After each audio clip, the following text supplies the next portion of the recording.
नमस्कार, मैं हूं अमृता निमेशन और आप देख रहे हैं नादी टीवी। बुलेटिन की शुरुआत करेंगे इस वक्त की बड़ी खबर के साथ, जो कि मध्य प्रदेश की राजधानी भोपाल से। आपको बता दें कि रातीबड़ में तेज रफ्तार कार पलटने से हादसा हो गया है। खंभे से टकराने के बाद कार में भीषण आग लग गई, जिसमें 5 लोग बुरी तरह से घायल हो गए हैं।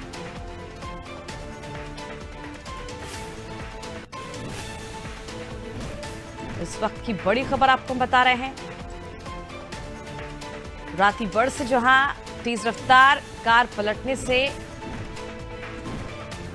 खंबे से जा टकराई और उसके बाद भीषण आग लग गई और इस हादसे में 5 लोग घायल हैं और सभी का इलाज अस्पताल में जारी है।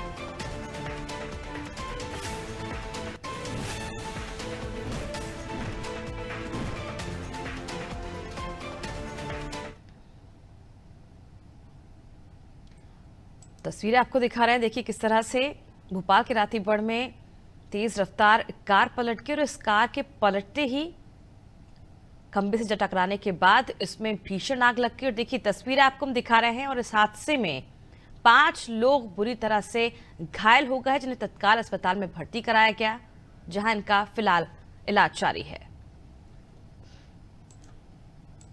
चलिए बात करते हैं अगली बड़ी खबर की, जो कि भोपाल से मिल रही है। आपको बता दें कि बीजेपी का लोकसभा चुनाव पर पूरी तरह से फोकस है और बीजेपी प्रदेश अध्यक्ष वी डी शर्मा का राजगढ़ दौरा है। प्रदेश अध्यक्ष विभिन्न बैठकों में शामिल हो रहे हैं। प्रबुद्ध जनों के साथ चाय पर चर्चा करेंगे वी डी शर्मा। तो चुनावी मोड में लगातार बीजेपी बनी हुई है, एक्टिव नजर आ रही है। सभी दिग्गज नेता बीजेपी के कई क्षेत्रों में पहुंचकर दौरा कर रहे हैं। जनता से संपर्क बनाने का प्रयास किया जा रहा है। कार्यकर्ताओं से बैठकें हो रही हैं। आगामी लोकसभा चुनाव को लेकर पार्टी को मजबूत करने के लिए लगातार बैठकें जो हो रही है, उसमें आज बीजेपी प्रदेश अध्यक्ष वी डी शर्मा शामिल होंगे। इसके साथ ही चर्चा करेंगे। प्रदेश अध्यक्ष वी डी शर्मा राजगढ़ के दौरे पर रहेंगे। चलिए ज्यादा जानकारी के लिए रुक कर लेते हैं संवाददाता शबाना बानो की ओर। शबाना, बीजेपी प्रदेश अध्यक्ष वी डी शर्मा का आज राजगढ़ दौरा रहेगा, क्या कुछ जानकारी इस दौरे को लेकर? बिल्कुल, मैं आपको बताना चाहूंगी कि मध्य प्रदेश में आज से आचार संहिता लग गई है चुनावी ऐलान के बाद, जिसके बाद लगातार भाजपा का जो फोकस है वो लोकसभा चुनाव को लेकर तेज हो चुका है। आज जो है प्रदेश अध्यक्ष वी डी शर्मा राजगढ़ दौरे पर रहेंगे। यहाँ वो चुनावी माहौल बनाने की कोशिश करेंगे। इसके अलावा चाय पर चर्चा करेंगे और तमाम कार्यकर्ताओं पदाधिकारियों के साथ बैठक करेंगे। बीजेपी का मूल मंत्र इस बार लोकसभा चुनाव में 370 वोट हर बूथ पे बढ़ाना है, जिस लक्ष्य के साथ भारतीय जनता पार्टी यहाँ पर काम कर रही है। आपने देखा कि पिछले बार किस तरीके से भाजपा ने लोकसभा चुनाव में मध्य प्रदेश की 28 सीटें जीती थी। इस बार लक्ष्य 29 सीटें हैं, लेकिन कहीं ना कहीं कड़ी टक्कर है, क्योंकि आप देखेंगे कि जो एक सीटें मध्य प्रदेश में भाजपा के हाथ से रह गई थी छिंदवाड़ा, उस पर भी लगातार जो है पार्टी के वरिष्ठ नेता दौरा कर रहे हैं। ऐसे में भारतीय जनता पार्टी लोकसभा चुनाव के लिए लगातार जो है काम कर रही है और आने वाले समय में उनका साफ तौर पर कहना है कि मध्य प्रदेश में 29 सीटें भाजपा जीतेगी। वी डी शर्मा के दौरे की बात करूं तो आज वो राजगढ़ दौरे पर रहेंगे। यहाँ उनके कई कार्यक्रम है। इसके अलावा पार्टी के पक्ष में माहौल बनाएंगे, चाय पर चर्चा करेंगे, पदाधिकारियों के साथ बैठक करेंगे और भी ऐसे कई कार्यक्रम उनके हैं राजगढ़ में। पूरे दिन वो राजगढ़ में रहेंगे और ये पता लगाने की कोशिश करेंगे कि राजगढ़ में जो है भारतीय जनता पार्टी के पक्ष में कैसा माहौल है। बिल्कुल शबाना, देखने वाली बात होगी कि राजगढ़ में किस तरह का माहौल है भारतीय जनता पार्टी के लिए।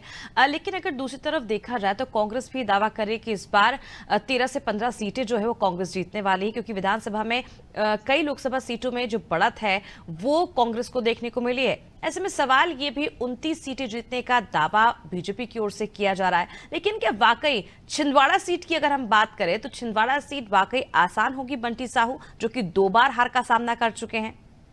बिल्कुल, मैं आपको बताना चाहूंगी कि बंटी साहू की अगर मैं बात करूं तो कमलनाथ के विधानसभा चुनाव में पिछली 2 बार से हार का सामना कर रहे हैं। अब क्योंकि लोकसभा चुनाव की बारी है, ऐसे में कई विधानसभा के जो वोटर्स है वो एक साथ वोट देते हैं लोकसभा चुनाव के लिए। तो कहीं ना कहीं पिछली बार आप देखेंगी कि उन्होंने चुनाव लड़ा था, लेकिन क्या छिंदवाड़ा से जो है नकुलनाथ 8000 वोटों से जीते थे। हालांकि वो उनका गढ़ है, लेकिन लोकसभा चुनाव में 8000 वोट कोई मायने नहीं रखते। ऐसे में ये जो टक्कर है वो कड़ी है, क्योंकि कांग्रेस भी काम कर रही है। ऐसे में कांग्रेस ने सबका ध्यान जो है वो छिंदवाड़ा की तरफ आकर्षित कर कर दिया है और तमाम जो लोकसभा क्षेत्र है उस पर कहा जा रहा है कि कांग्रेस पार्टी काम कर रही है। वैसे में जो दावे यहाँ पर कांग्रेस कर रही है, लेकिन कहीं ना कहीं इस दावों को आप थोड़ा सा चूक कह सकते हैं कि आप देखेंगे कि किस तरीके से आचार संहिता और इलेक्शन कमीशन की प्रेस कॉन्फ्रेंस होने के बाद भी जो है भारतीय जनता पार्टी ने उससे पहले ही प्रत्याशियों की घोषणा कर दी। उनके प्रत्याशी अपने अपने मैदान में काम पे जुट गए हैं, जिसका फायदा भारतीय जनता पार्टी को मिलेगा।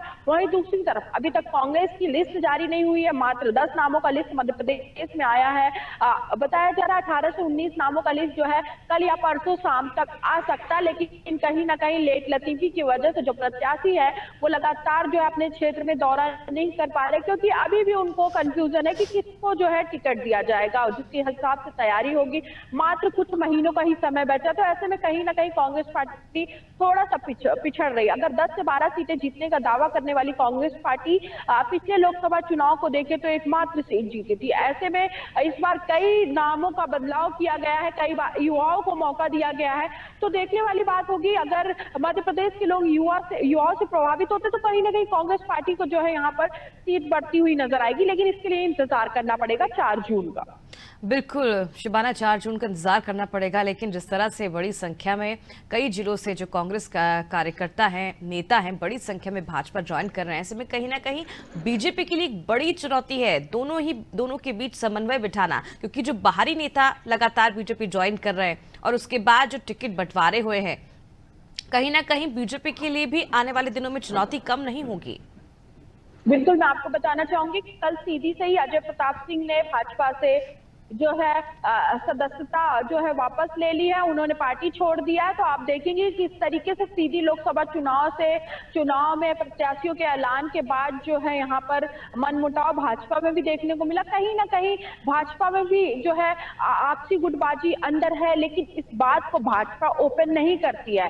कल उनके इस्तीफे के बाद ऋषि पाठक का बयान आया। ऋषि पाठक सीधी विधानसभा से ही विधायक है। उन्होंने कहा इस तरीके से पार्टी नहीं छोड़ना था, पार्टी ने उन पर भरोसा जताया। तो कहीं ना कहीं अब लगातार आने वाले लोकसभा चुनाव तक पार्टी दल बदल की राजनीति चलती रहेगी।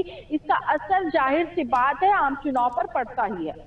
बिल्कुल देखने वाली बात होगी जिस तरह से दल बदल का दौर जारी है, ऐसे में पार्टी को कितना नुकसान होता है, कितना फायदा पहुंचता है, ये तो 4 जून को साफ हो जाएगा। और अब देखिए जिस तरह से लगातार पिछले काफी दिनों से बीजेपी चुनावी मोड में नजर आ रही है, काफी एक्टिव नजर आ रही है। और अब देखने वाली बात हो कि मेहनत आने वाले दिनों में क्या रंग लाती है। बने रहिए शबाना, आप हमारे साथ, आपसे और जानकारी हम लेंगे।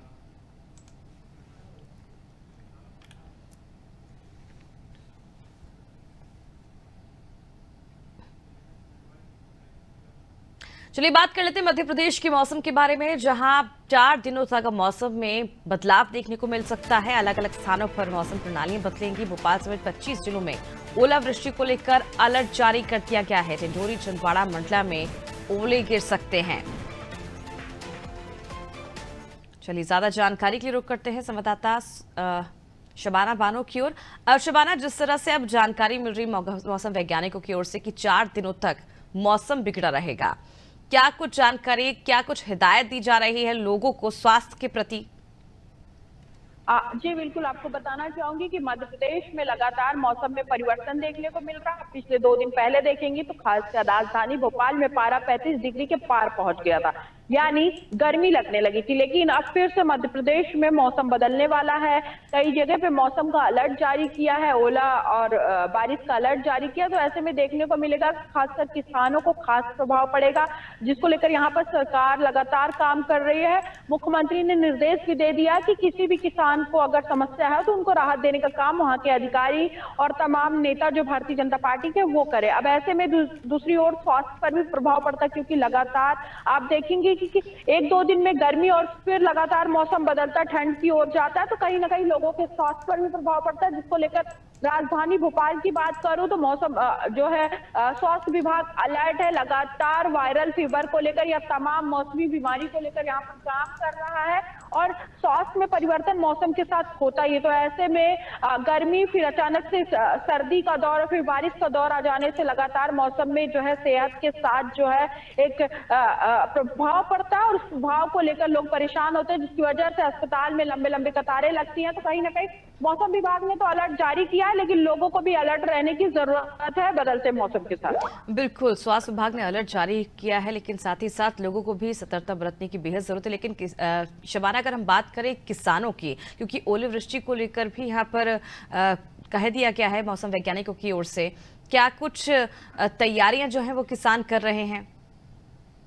जी देखिए, बिल्कुल मैं आपको बताना चाहूंगी, अगर राजधानी भोपाल के आसपास के क्षेत्रों की बात करूं जहां पर किसान रहते हैं, अगर वहां की बात करूं तो किसान खासकर उनको लेकर जागरूकता फैलाई जा रही है। आप देखेंगे कि किस तरीके से मौसम बदल रहा है, जिसको लेकर किसानों को अलर्ट भी किया जा रहा है और लगातार गेहूं की फसलें जो हैं वो कटाई की ओर है। तो कहीं ना कहीं किसानों को सतर्क रहने की जरूरत है, क्योंकि मौसम अगर बारिश होता है तो फसलें जो है एक तरीके से खराब हो जाएंगी, जिससे उनका काफी नुकसान होगा।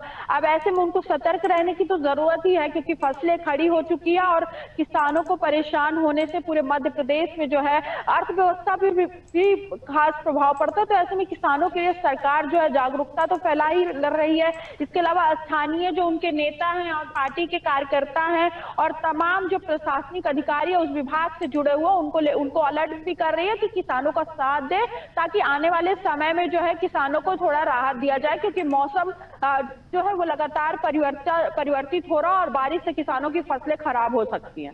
बहुत बहुत शुक्रिया शबाना, तमाम जानकारी। तो देखिए, मध्य प्रदेश में 4 दिन तक मौसम बिगड़ा रहेगा। मौसम समेत 25 जिलों में ओलावृष्टि को लेकर जो संकेत हैं वो जताए जा रहे हैं मौसम वैज्ञानिकों की ओर से। मध्य प्रदेश में एक बार फिर से मौसम में बदलाव देखने को मिलेगा। मौसम विभाग ने अगले 4 दिन तक पूर्व और मध्य भारत में गरज चमक के साथ छींटे पड़ने और वर्षा का अनुमान लगाया है।